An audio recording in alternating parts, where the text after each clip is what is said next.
Welcome to Your Own Health and Fitness. I'm Lena Berman. Jeff Fawcett and I come to you weekly with a critical, independent voice on the politics and practice of health and the environment. I can remember when phrases such as secret ingredients were used in marketing manufactured foods to impart magic, mystery, and allure to those products. What has happened over the past 50 years is the ingredients in food have become a source of a rather bad kind of mystery and magic. Genetically modified organisms are only the latest of this sad story of language, food, and science gone wrong. And unfortunately, the more we learn about GMO foods, the worse the story gets. Despite reassurances to the contrary by food growers and food manufacturers and the regulators who are supposed to make sure that we aren't damaged by what we eat. A central character in this tragicomedy is Monsanto's family of Roundup products, the herbicide Roundup itself, and the Roundup-ready crops developed through genetic engineering to remain unaffected by that herbicide. The active ingredient in Roundup is the chemical glyphosate, which is not only an herbicide but an antibiotic, not to mention its origin in its use as a chelator for chemically scrubbing mineral and metal deposits out of industrial plumbing.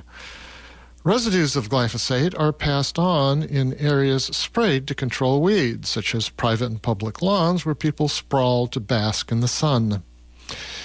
Residues are also passed on in food, in the ingredients that are the foundation of contemporary diets, ingredients such as soy. Those exposures are implicated in a wide range of chronic illnesses. Glyphosate turns out to be so pervasive that a study done for the FDA found that it can be found even in rainwater. The good news, of a sort, is that people are figuring this out and doing something about it. The new film, Secret Ingredients, produced and directed by Amy Hart with Jeffrey Smith, tells some of those stories along with the science behind them. Today, I'll play for you excerpts from the film Secret Ingredients, mixed with an interview with Kathleen De Chiara, whose story and the story of her family form the backbone of the film.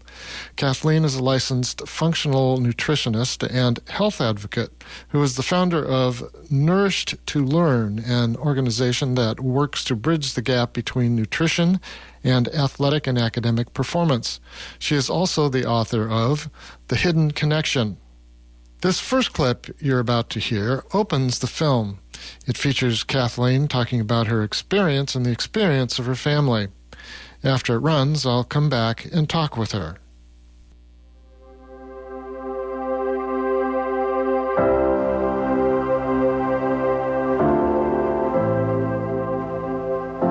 So at the time that I was doing triathlons and living a healthy lifestyle, I met my husband. He also was very dedicated to healthy living. And we got married and started our family. So we had children and a brand new house, and we both had careers that we loved, and we were both active and physical. And that all came to a screeching halt in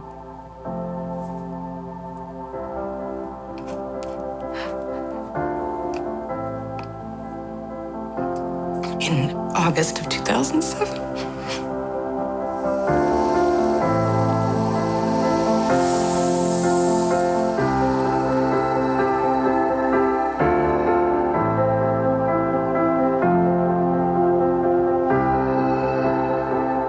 I was in my mid-30s when I had sudden onset neuropathy in my legs. I lost the movement or ability to stand on my left leg. So we decided to go ahead and have surgery. And I woke up after that standard procedure with an inability to walk.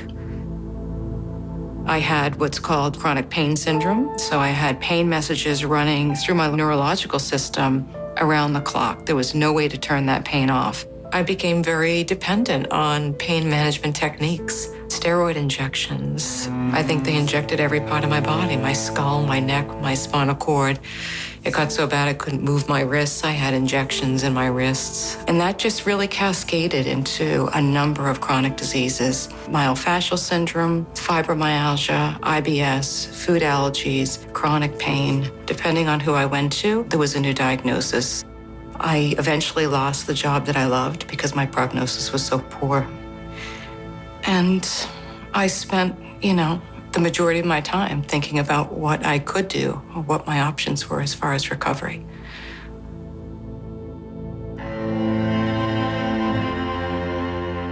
At the same time that I was receiving my multiple diagnosis, my son was diagnosed with pervasive developmental disorder, which is an autism spectrum disorder.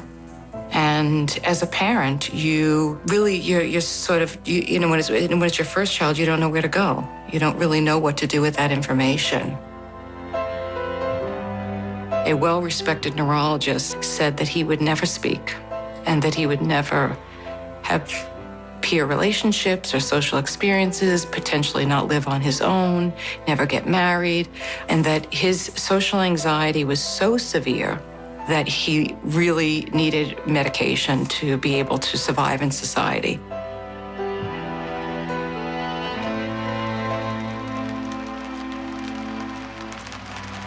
All of Stephen's clothes were chewed to bits. He was always doing something, I think, whether he was rocking back and forth or throwing his body in or sucking on his clothes or putting things in his mouth.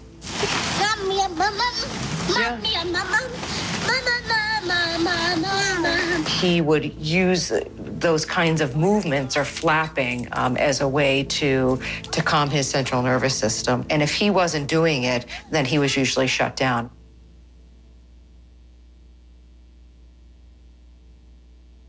It took him a very long time to speak. So he then starts to gesture and use fluctuations in tone of his voice to articulate what it is that he wants.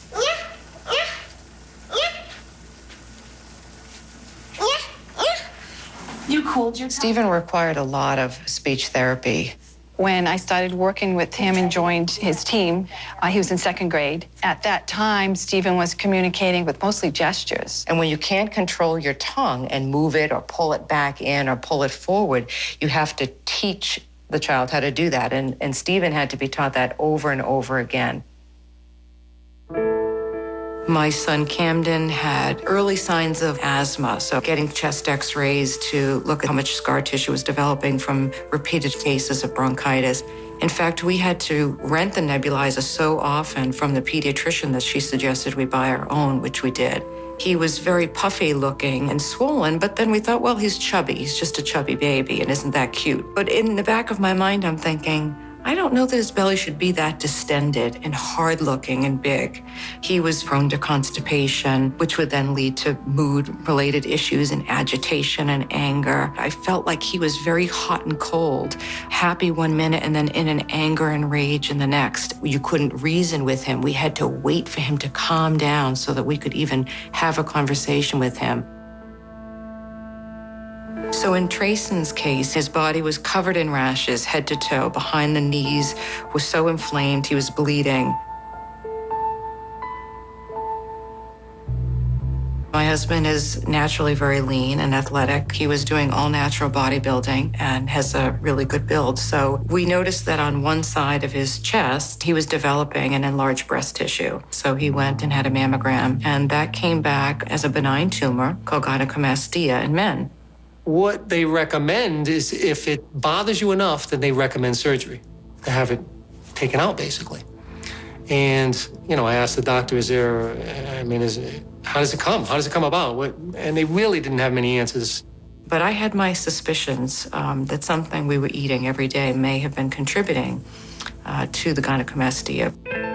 So what was really happening in our family was that each family member was developing a chronic condition of the body, one at a time, slowly and accumulatively, so that eventually, when I wrote everything down that we were managing, we had 21 chronic diseases in one family. I mean, we were making conscious choices every single day to live a healthy lifestyle, and something went terribly wrong. But we blended in with everybody else because everybody else had the same problems. They were doing the same things. They were in the therapy rooms. I was having conversations with mothers that we could all relate to each other because everybody had children and or themselves that had chronic conditions.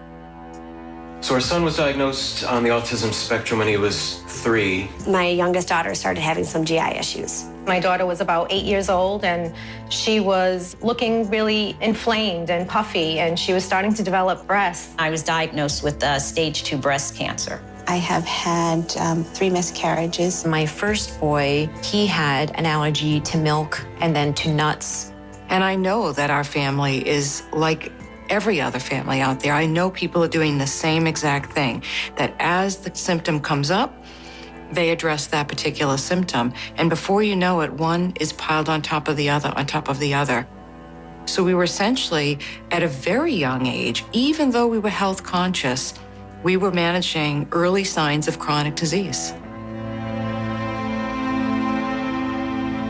Around age 2, Trayson ate a peanut, and he had an anaphylactic reaction. And like what any family would do when you have a child with a peanut allergy, you remove all peanuts from the house.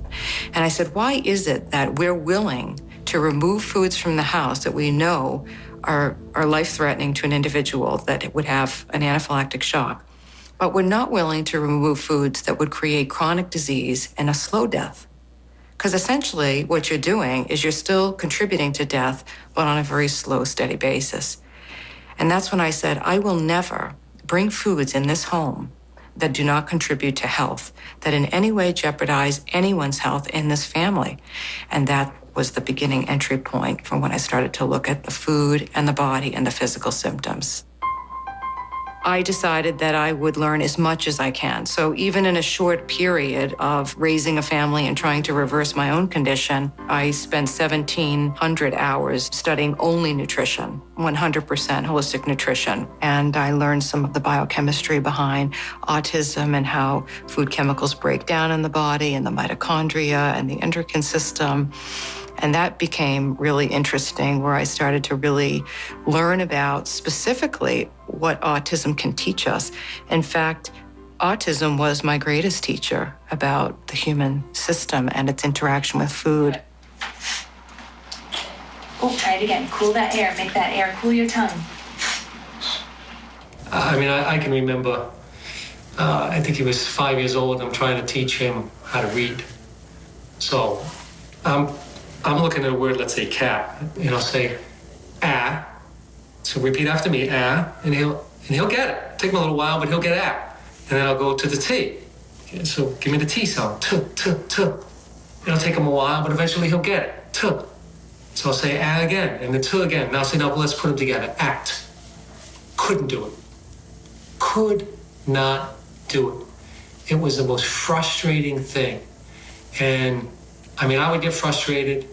He'd eventually cry. I'd cry. This went on night after night. We were trying this. And I'm still talking about trying to get the A and the T together. That's why, to see where we are today, I'm in shock, really. My experience was, for myself and for Stephen, that we went through extensive therapy. Nothing carried over. Let's say I was able to perform a particular isolated exercise. I was contracting my quadricep. Never translated to walking. And in Stephen's case, producing a sound didn't translate to speaking.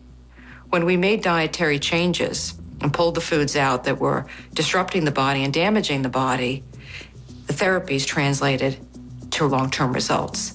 So we had already spent years, 2, 3, 4 years, doing therapies without changing our food and didn't get results. We were still going to therapy. When we changed the food, we stayed with therapy, got results, and never went back to therapy.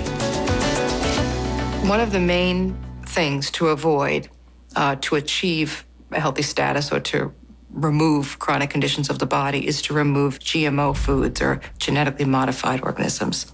You're listening to Your Own Health and Fitness. I'm Jeffrey Fawcett. You've just heard the opening to the film Secret Ingredients, about the health effects of GMOs, Roundup, and glyphosate. That clip featured Kathleen DiChiara, with whom I get to talk right now. Kathleen DiChiara, welcome to Your Own Health and Fitness. Great to be here. Thanks for having me, Jeffrey.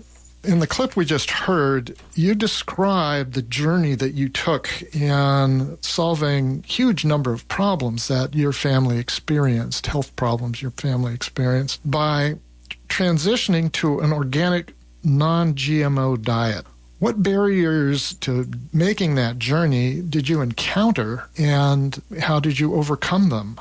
Well, I think initially when you have young children, we're a family of 5, one of the biggest obstacles is that your children are used to eating things that are packaged. And 95% of the packaged food today available has at least one genetically modified ingredient in it. So I think that's probably the biggest obstacle, because children go to school, they take lunch boxes, they're in camps, they're in sports, and it's very difficult to prepare food that's easy to navigate those social situations that isn't packaged. So when you make that transition and you then choose organic options, those can be very costly. So organic processed food becomes very expensive and the choices are somewhat limited. So I think that's the initial switch. When you're eating at home and you're preparing your own food and you're preparing your own meals, it's a little bit easier, but navigating those obstacles outside of the home and some of the activities that you're doing, I think, was probably the biggest hurdle initially. And to get there, to know that it is looking for becoming sensitive to the content of the food, just understanding that you just don't have a chronic illness. You have a chronic illness that's caused by what's in your diet. How did you, but also with the people that you work with, how did they overcome kind of that knowledge barrier or gain that knowledge? Yeah, well, this is the biggest question, and I think it's probably the largest takeaway that people, what I'd like them to really get from the film, which is not necessarily the cause and effect. I think in some instances we can really see a direct cause between genetically modified foods and the pesticides used on them and certain specific things like gastrointestinal issues or rashes.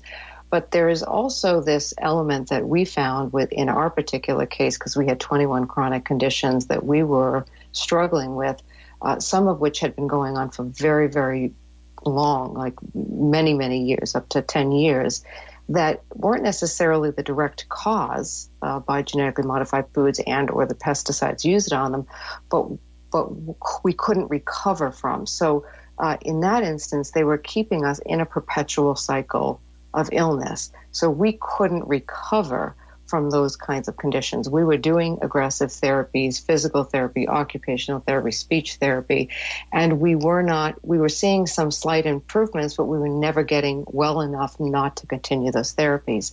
So we were a young family, really, really trying to do well and get better, and we were not getting ever out of that place. And it wasn't until we removed the genetically modified foods and the pesticides for, at that time, which was our son's chronic eczema, and then we removed it from the whole family, did we all then have full resolution. So it was a very life-changing and earth-shattering in some ways experience for us, because we realized that, in essence, it was affecting all of us at such a deep level that we couldn't have anticipated. And I think that, many people don't realize that. I think it's hard for us to see those kinds of connections. And I think that that's such an important takeaway for people to understand that, these ingredients or these pesticides that are in the food are going into the body and in many ways really preventing people from reaching their full potential and keeping them in a chronic state of inflammation. And it's just a very, very powerful thing for people to see through our story, but then to make that relationship potentially in their own life and to ask that question of themselves, which is, am I finding myself in that same vicious loop that I'm not able to get well, despite my efforts?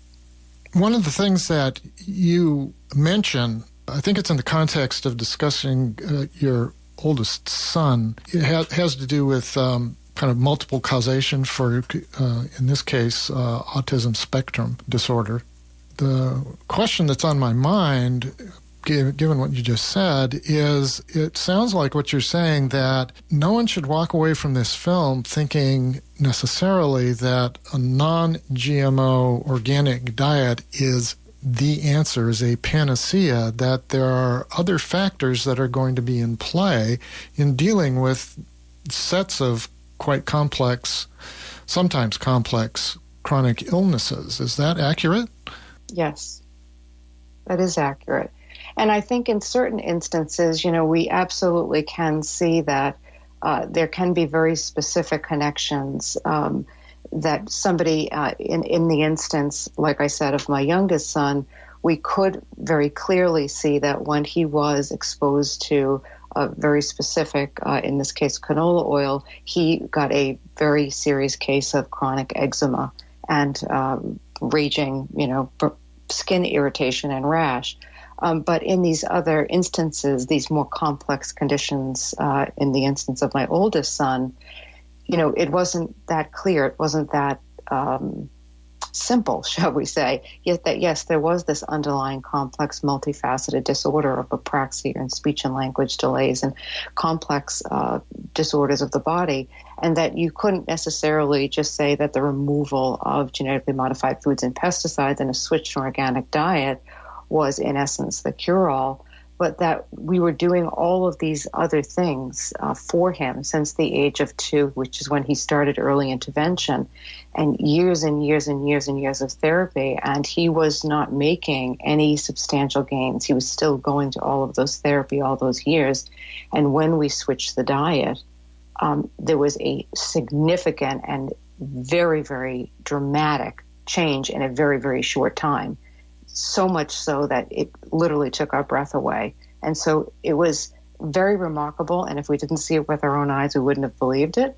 But it was that powerful. And I think that, even to us, it really spoke volume to the fact that there was something in his system that was really preventing him even from getting the most out of all of those years of therapy that we had really underestimated. Wow. Yeah. Towards the end of the film, I think it's Jeffrey Smith asks a physician with whom you worked, yes, about what physicians actually know about nutrition as a central issue. And the question that brings up for me is that medical and public health professionals are where people naturally turn for help. And yet the answer that this doctor gave was quite revealing. I mean, it's something that a lot of people are really already aware of. But his answer was basically to give a deep sigh and essentially say, well, really not much. I got 2 hours of lecture in medical school, and that was it about nutrition. Oh. So the question isn't so much how well-versed or prepared are medical and public health professionals prepared to deal with nutrition-based diseases, conditions, illnesses that have a substantial nutritional component to them. But what do you think it implies about how people should approach these problems, both in seeking treatment and in protecting themselves in the first place? Well, I think for one, I think that doctors shouldn't be blamed. For one, I think, we're pointing the finger in the wrong place. I think that his response is a reflection of his own frustration. And I think, our tendency is to sort of say, well, they're not trained and they're not equipped to, give us that information. But I think, quite frankly, we're shopping in the wrong place for health. I think that our medical doctors are there to deal with acute illness and disease. And by the time we are in the doctor's office, we are already sick. Right. So we're yes. That is not the place for us to necessarily be unraveling all of the things that have essentially gone wrong with lifestyle. And believe me, I learned this the hard way. I felt frustrated. I was there. I was asking, most of my medical professionals, including that very doctor who I really like very much and very much respect, that I wanted him to solve my problems at that time. But the fact of the matter is, most of those people that are going in and asking for help in that situation are really not looking for lifestyle interventions. They are looking for pharmaceutical interventions. They are looking for medical therapies. They are looking for pain management techniques at that point. They are pretty deep down into some very serious and complex chronic disease ailments. And I think we have to shift the focus to where it is that we are getting our health, which is lifestyle-based. And it happens in our own homes, and it happens with our personal choices. And it's something that we all know, but very few people actually execute. And then once we're motivated, it's because we're already sick. The one thing I would say about the medical community is that I do think that if the patient or individual is asking questions about their health or what might be related, that they don't discourage them from exploring lifestyle and nutrition as a possible cause. My husband is a very good example of that. He had developed a benign breast tumor called gynecomastia, and he was told that he needed to have it surgically removed. He's very lean and athletic. It was a large tumor on one side, and it developed very suddenly. And he asked the surgeon, why does this happen? Why would somebody like me develop this? Is there anything? He said, it has nothing to do with anything you've done. It's not diet related. It's not lifestyle related. And he said, we just surgically remove it and we'll take the tumor out. And that's how we deal with it. And so when he came home and told me about it, we talked about the different things. He had a mammogram. We ruled out breast cancer. It was benign, so we knew that we weren't putting him at any risk by experimenting on our own. We just decided that we would explore dietary changes. And I had been reading different things about, soy and corn and different things in our diet. And so I said, well, let's just change the way we eat and let's remove soy from our diet. It might not be something that you're processing. And at that point, we weren't eating organic, so we knew he was we were definitely eating just store-bought tofu. And so that's what we removed from the diet. I was afraid that maybe he wasn't breaking the soy down.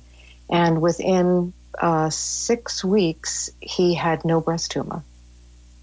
Amazing. And so it was, so no surgery, no nothing, completely gone, 100% resolved. And that's a perfect example of where he advocated for himself. He asked a question.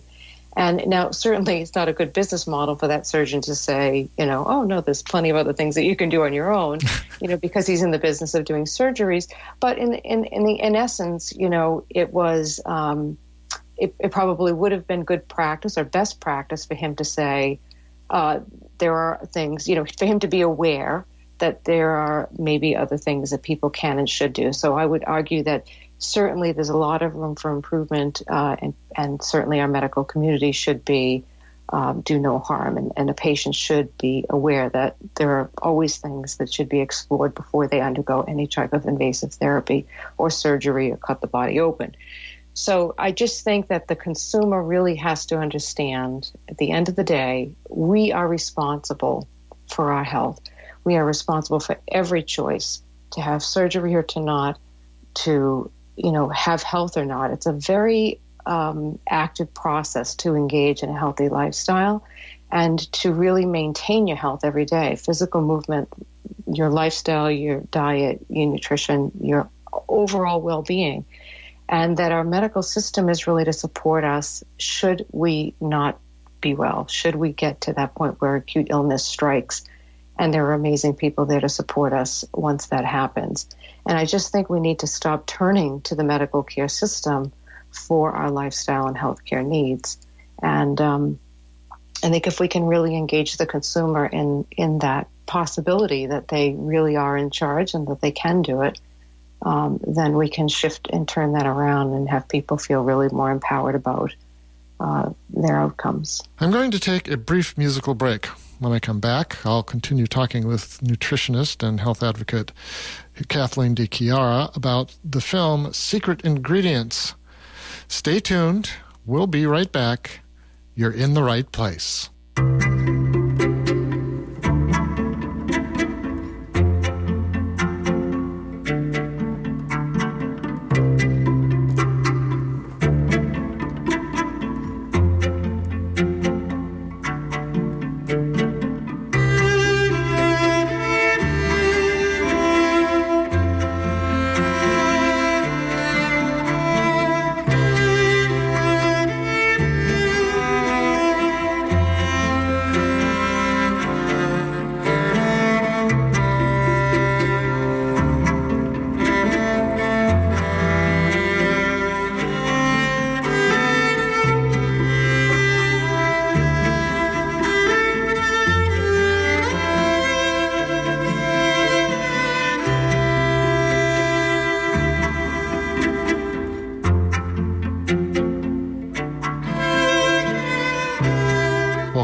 This is Your Own Health and Fitness.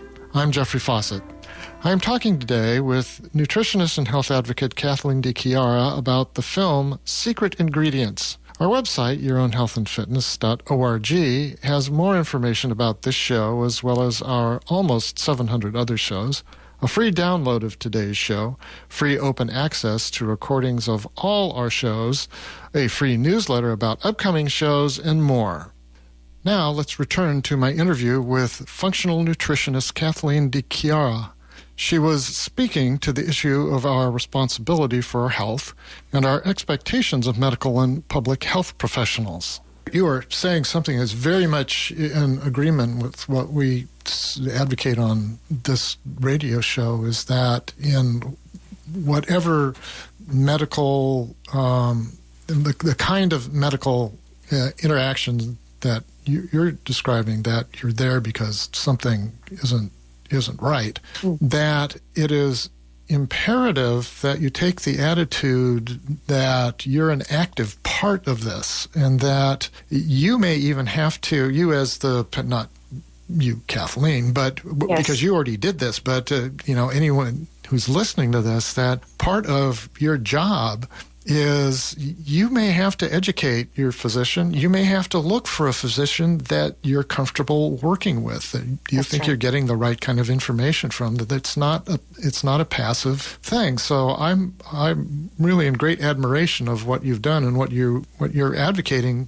for people to pay attention to turn their attention to. And on that note, one of the things that comes up towards the end of the film is what I think is an extremely important issue. And the topic that comes up is one of the couples, I've forgotten which couple it is, brings up this issue of, geez, we tried making these changes and discovered that we weren't really getting the support from friends that we thought, so we got new friends. Mike and Linda, yeah. Yeah. And I just wonder if you could talk some about, in terms of the approach that people can take to this, of the importance that I think, call it moral support, community support, support plays in making those transitions, making those changes, because as you've described, these are not easy changes to make. No, they're not.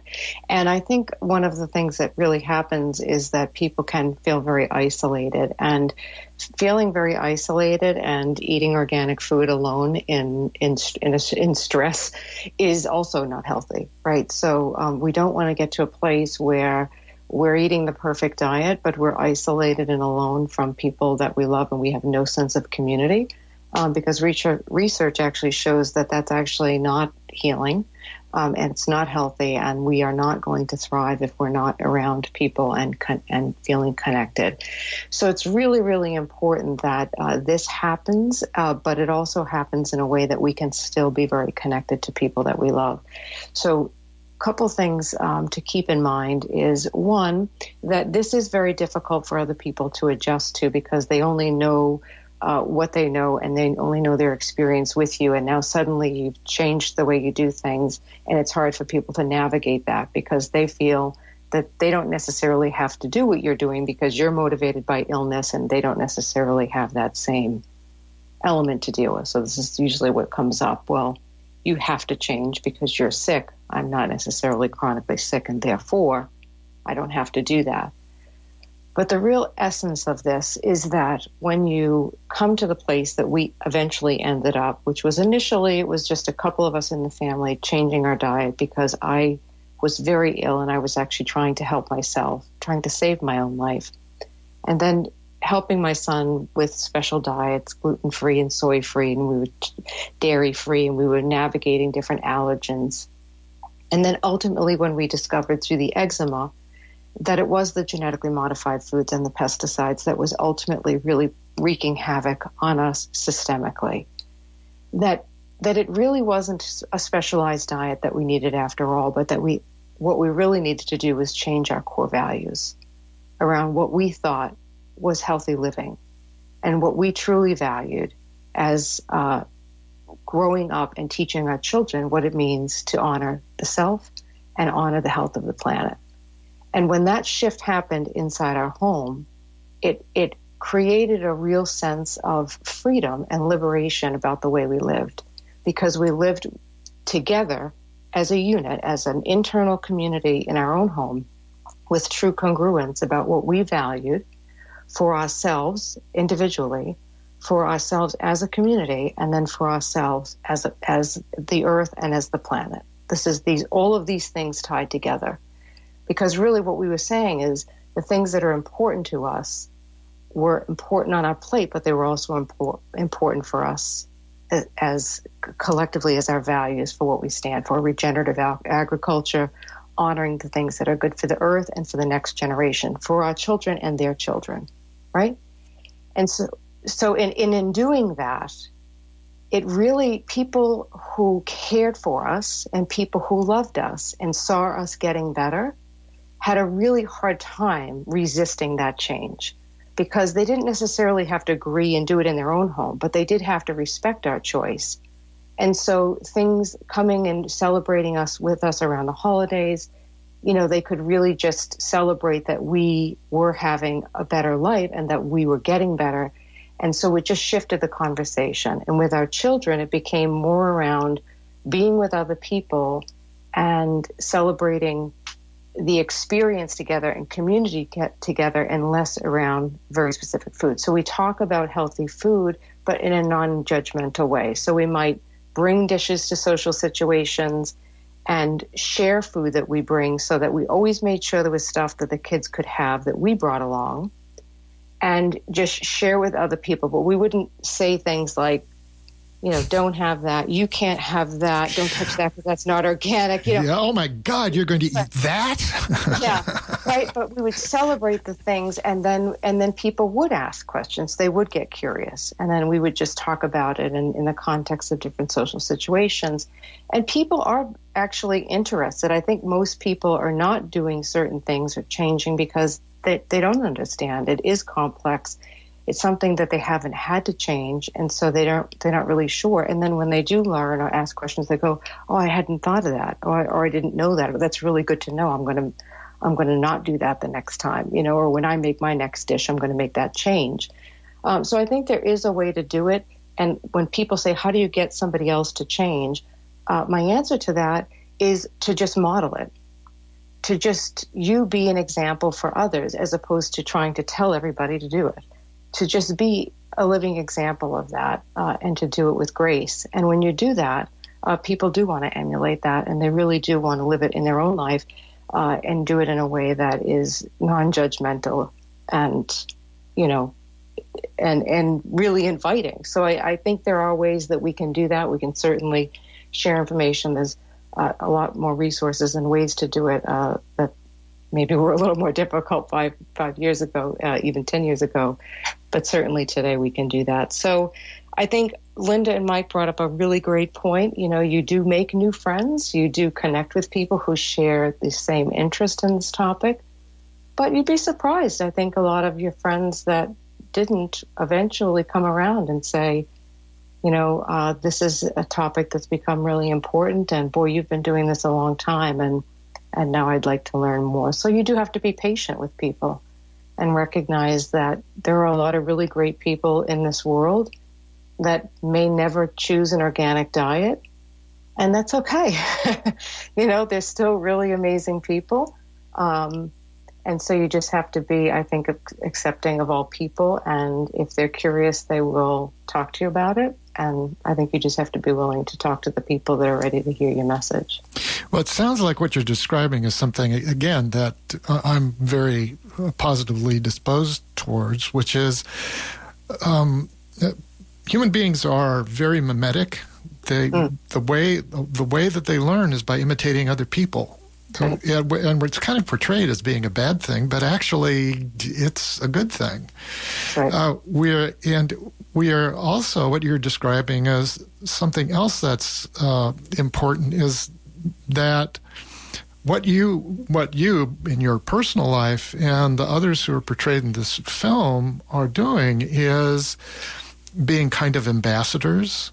And even more importantly than that, they are kind of demonstrating a strength as you eloquently described it, in terms of not just obsession with food, or they've got a weird diet or something, but that this has to do with how you're living your life. It's not just about the meal. It's about where the meal fits into the rest of what's going on with you in the world. I've only got about 4 more minutes, and I wanted to ask you. This is a little not off this path, but it's a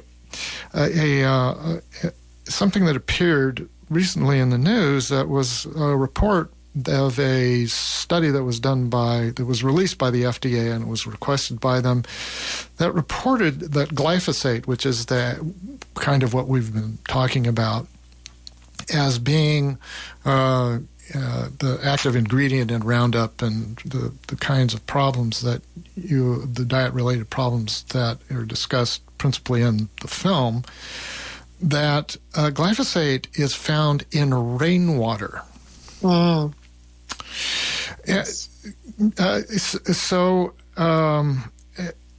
What, in terms of your perspective, does that tell you about and actually even more broadly, since it's not just about glyphosate, but there are other pesticides and other things that are pervasive, that what does it tell you about how we individually should approach this problem of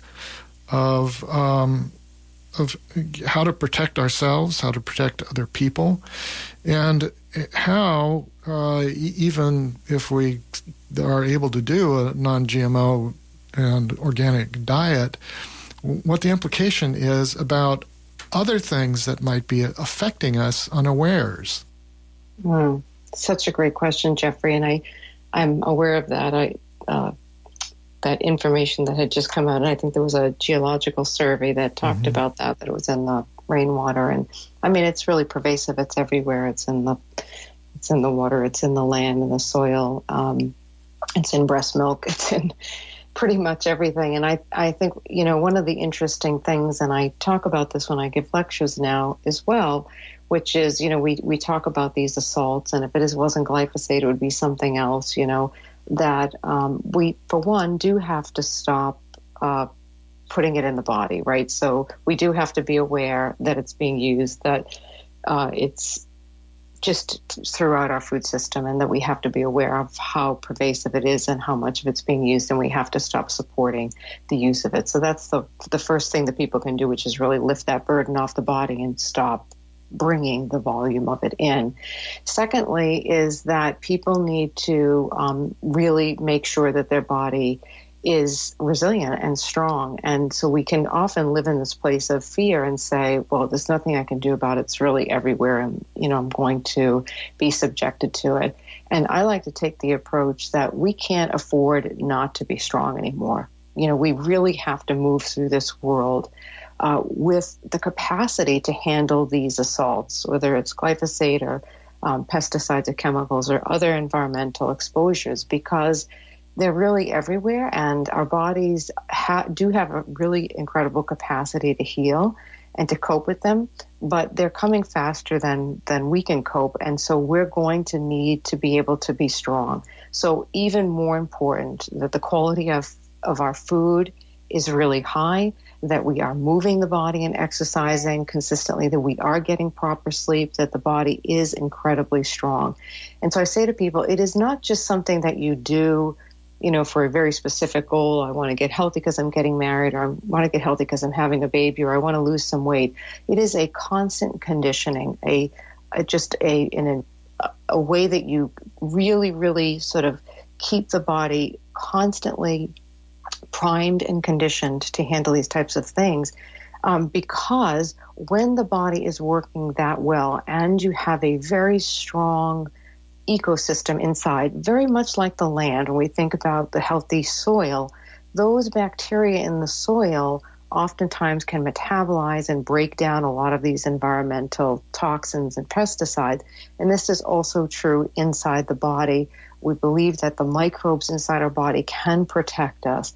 And so because we are 99% microbial, if we honor the microbes within the body and our own ecosystem, then we can use them effectively as our allies to help protect us and move a lot of these environmental exposures out. So it's so critical that people recognize that when they get exposed to genetically modified foods and other foods that have been treated with glyphosate, that is an antibiotic and it is killing off your microbial, I call them microbial allies, but these microbiome that live within the mouth, the gut, the skin, all over the body.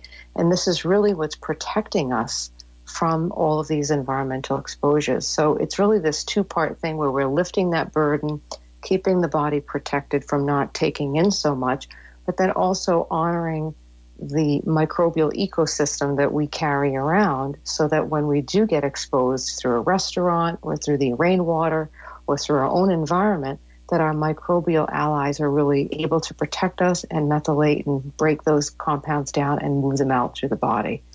So it's just it's a two-part piece, but I think that it can be done. And then, of course, we want to work, collectively as a group, as a movement to really stop this assault on our agriculture, on our food, on our planet, and on our human health. Well, I'm afraid we are totally out of time. Kathleen? It's a long-winded question, a long-winded answer. Oh, no. That was a very eloquent answer, and I thank you for it, because it covered issues that I wanted to get to, and we were running out of time, but I thank you greatly for it, and thank you greatly for the time you spent with us today. Great. It was a pleasure to be here, Jeffrey, and thank you for having me on and your interest in the... You're listening to Your Own Health and Fitness. I'm Jeffrey Fawcett. You've just heard an interview with functional nutritionist Kathleen DiChiara, who's featured in Secret Ingredients. Now I want to return to the film and play a clip that covers the connection between glyphosate and chronic illness. The principal voices in this clip are Jeffrey Smith, who is a producer of the film, but also is a major force in the anti-GMO movement and president of the Institute for Responsible Technology. You also hear David Perlmutter, who is a MD and a researcher who has written extensively on gut and neurological health, and also Michelle Perro, who is also an MD, who I interviewed not too long ago about the work that she does in anti-GMO treatment of children. Here's the film. GMOs are genetically modified organisms. They're also called genetically engineered foods. While industry scientists claim that GMOs are just an extension of natural breeding that farmers have been doing for centuries, the dozens of scientists that I've interviewed, the independent scientists, completely disagree. GMOs are the most radical change in our food supply and pose one of the greatest risks to our health. To create a GMO, scientists take genes from one species and artificially force them into the DNA of other species, or they alter genes within the same species. This is not hybridization. That uses the plant's own natural reproductive system. These are artificial techniques done in a laboratory. The process itself causes massive collateral damage in the DNA, which can increase toxins, allergens, new diseases, and nutritional problems in the food we eat. GMO soy, for example, has up to 7 times the amount of an allergen. One type of GMO corn contains a totally new allergen.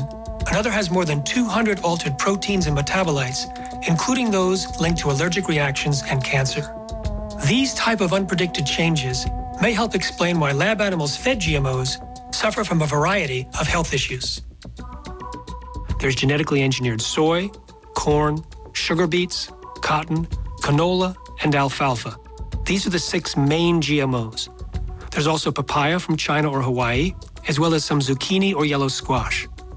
A small amount of genetically engineered potatoes and apples just came onto the market. And salmon is being sold in Canada. When we remove those foods, in essence, you're taking the biggest burden off the body, because if those foods are removed, you've eliminated so much of the dysfunction. Take away what is continually breaking down and contributing to the diseased state, and the body will heal itself. So many diseases and disorders in the United States have increased since the introduction of GMOs and Roundup in the food supply in the 1990s. Asthma, allergies, autism, ADHD, anxiety, autoimmune disease, Alzheimer's. And that's just the A's. But the bottom line is I've removed genetically modified food and had kids eat all organic food. No pesticides, no GMOs. And the changes I've seen are remarkable. The GMO manufacturers like Monsanto, Bayer, Dow, Syngenta, and DuPont are actually chemical companies. Their main products are chemicals. The primary reason they genetically engineer a crop is to allow that crop to be sprayed with their chemical herbicide. The most widely used is Monsanto's Roundup. Roundup herbicide would normally kill the weeds and the crops, but their genetically engineered plants are designed to be sprayed with Roundup and survive. These crops are called Roundup Ready. Over 80% of all GMO crops worldwide are Monsanto's Roundup Ready varieties. Nobody told us that our food is being sprayed all the time and that they're changing the makeup of the seeds. The entire enterprise of GMO amounts to nothing more than making plants tolerant to poisons so we can use a lot of poison. Roundup's active ingredient is called glyphosate. Glyphosate was originally patented as an industrial cleaner to clean boilers and pipes. As a chelator, it grabs onto the minerals and strips the buildup inside the pipes. When the residue spilled on the ground, it wiped out all the plants. So Monsanto bought glyphosate and patented it as an herbicide. It takes out metals, and that's not a good thing for all of us. We need to be able to absorb certain minerals into our bodies.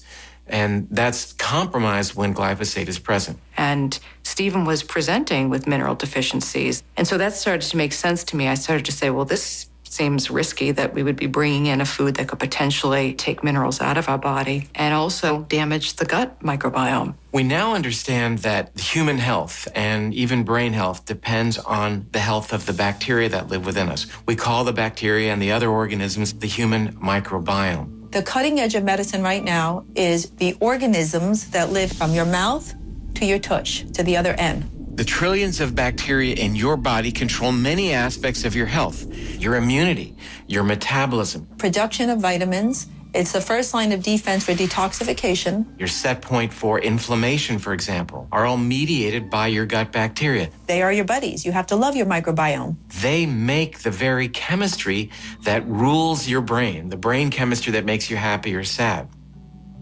When Roundup first came out on the market, we were told that it wouldn't affect human health because humans don't have the shikimate pathway. And that's a pathway that plants have. And that's where Roundup affects plants.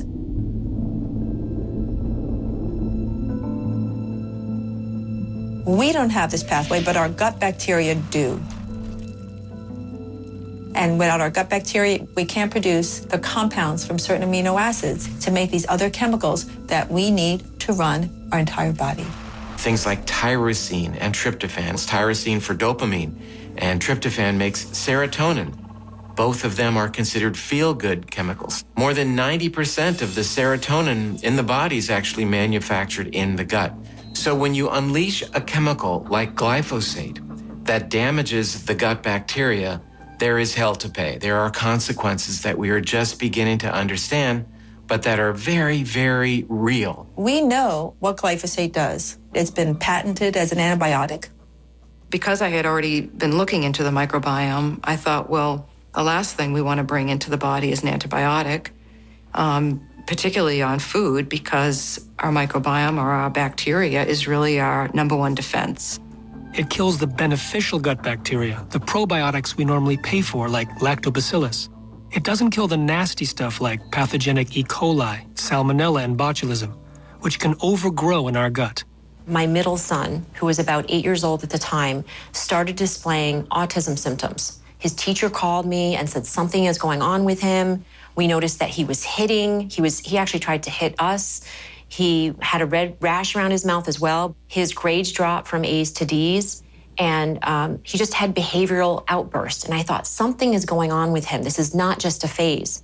So I took him first to our doctor, and he said, I'm going to test for fungus. And I said, why for fungus? And he said, well, because sometimes pathogenic gut bacteria leads to inflammation in the brain, which can lead to behavioral issues. And he tested at very high levels for this fungus, the same fungus which is present in children with autism. Also Clostridia difficile, all kinds of bacteria, and he tested positive for over 19 different food intolerances. He said, your son has leaky gut. And I said, what does that mean? He said, he has holes in his small intestines. My son had holes in his small intestines. Why is this happening? And at the same time of this diagnosis was when we had the glyphosate testing. So my son was the first one tested for glyphosate in his urine. And that is when we discovered that he had 8 times higher of the level of glyphosate in his urine than was found anywhere in Europe. So we eliminated any source of glyphosate and we went all organic. So within 6 weeks, we tested him again and the glyphosate levels in his urine were no longer detectable and his autism symptoms were gone. And they have never come back. It's been over 2 years. We now can connect the dots very easily. Autism and Alzheimer's, Parkinson's, multiple sclerosis, these are inflammatory diseases of the brain. And guess what? It's the bacteria in the gut that regulate inflammation, and these are the bacteria that are damaged when they are exposed to glyphosate. I don't believe that every case of autism is triggered by genetically modified foods, but I don't think any child on the planet can recover from autism by consuming genetically modified foods. To learn more about the film Secret Ingredients, visit secretingredientsmovie.com. That's secretingredientsmovie.com.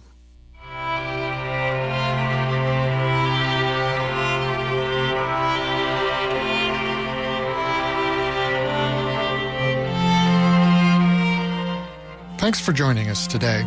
Visit our website, yourownhealthandfitness.org, for information about this show and almost 700 other shows. Free access to recordings of all of them, a free newsletter about upcoming shows, and more. Your Own Health and Fitness is produced by Lena Berman and Jeffrey Fawcett. Until next time, take care of yourself.